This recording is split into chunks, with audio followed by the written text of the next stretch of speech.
ఈ పుణ్య ప్రవేశం ఈ స్థలం.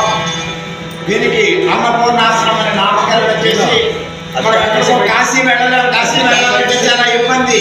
ఆ కాశీ వెళ్తే ఏ ప్రబల ప్రయోజనం అయితే జరుగుతుందో అదే ప్రయోజనం ఈ గ్రామంలో ఎక్కడ ఈ అన్నపూర్ణాశ్రమంలో దర్శించుకున్న వాళ్ళకి అందరికీ కూడా అంత పుణ్యప్రదమైనటువంటి విశేషం. ఇవాళ సుబ్రహ్మణ్య స్వామి వారి యొక్క చతుర్థ అంటే 4వ పుణ్యారాధన మహోత్సవం వరకు కూడా చక్కగా సాగింది. ఇప్పుడు భగవన్నామ సంకీర్తన బాలక శ్రీను గారు ఎంతో మంచి ఉత్సాహవంతుడు, మంచి గాత్రం ఉంది, మంచి వాయిద్యం ఉంది, మంచి మనస్సు ఉంది. అన్నిటికంటే ముఖ్యమైనది మనస్సు. మంచి మనస్సు. భగవద్గీతలో చెప్పాడు స్వామివారు, బుద్ధియా విశుద్ధయా యుక్తో బుద్ధ్యాత్మానం నియంత్రణ శబ్దాది విషయాలు త్యక్త్వా రాగద్వేషాలు కింద మనసులో ద్వేషం పెట్టుకుని, మనసులో అసూయ పెట్టుకుని దేవుడిని ప్రార్థన చేసినా పూజ చేసినా ఏమీ ప్రయోజనం ఉండదు. చిన్న కథ చెబుతాను. ఒక ఆయన బ్రహ్మదేవుడి కోసం తపస్సు చేశాడు. దీర్ఘంగా దివ్యంగా భవ్యంగా తపస్సు చేస్తే బ్రహ్మదేవుడు ప్రత్యక్షయుడు. అయ్యా నాయన భక్త మహాశయుడికి ఏం కోరిక అంటే ఆ భక్తుడు అన్నాడు, నాకు పరశువేదిని కావాలి స్వామి. పరశువేదిని ఏం చేస్తుంది? ఇనుముని బంగారం చేస్తుంది.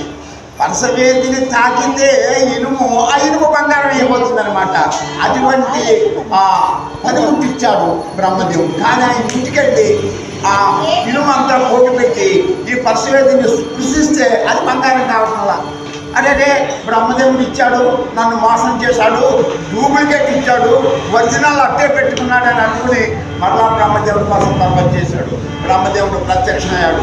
ఏమిరా మరలా ఎందుకు చేశావన్నాడు. నువ్వు ఇచ్చిన పరశువేదిని ఒరిజినల్లా డూప్లికేట్ అన్నాడు.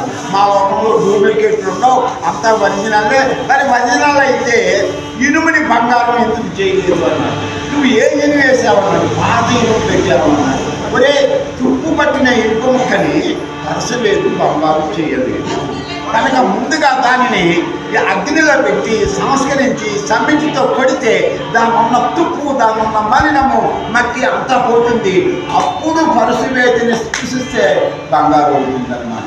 మనం కూడా భగవన్ నామం ద్వారా, జపం ద్వారా, ధ్యానం ద్వారా, యోగం ద్వారా, త్యాగం ద్వారా మనలో ఉన్న కామ, క్రోధ, లోభ, మోహ, మద, మత్సర్యములు, అసూయ, ద్వేషము, కోపము, తాపము ఇవన్నీ కూడా వదిలేసుకుంటే భగవంతుడు నిన్ను సృష్టి చేస్తాడు, నిన్ను తనలో తీసుకుంటాడు, తనలో కలుపుకుంటాడు అనేటువంటి విషయాన్ని మా శ్రీని గారు వారి జీవితం అంతా ఒక తపస్సు అండి. నాకు దాదాపు 20 సంవత్సరాల నుంచి పరిచయం రావిమెట్ల ఆశ్రమంలో. వారి జీవితం వల్ల త్రికాణశుద్ధిగా మనస్సు, వాక్కు, కాయము కూడా ఈ భగవన్ నామం తాను తరించుగా వినగా మేఘద శ్రీని గాడ్ సతరతి లోకం చాలైతే తాను తరించి అనుభవాన్ని పొంది అనుభవాన్ని సమాజానికి అందిస్తున్నటువంటి శ్రీని గారికి ఆయుర ఆరోగ్యాలు భగవంతుడు ఈ సమాజాన్ని సవ్యమైన, దివ్యమైన, భవ్యమైన మార్గంలో నడిపించడానికి ఒకే ఆయుధం భగవన్నామం. భగవన్నామం తప్ప రెండవది లేదు. పద్మపురంలో శ్లోకం ఉంది. నారద మహర్షిని చెప్తాడు, మహావిష్ణు నాహం నివసామి వైకుంఠే. ఒరే ఆ నారద, నేను వైకుంఠంలో లేను. నా యోగేన హృదయేన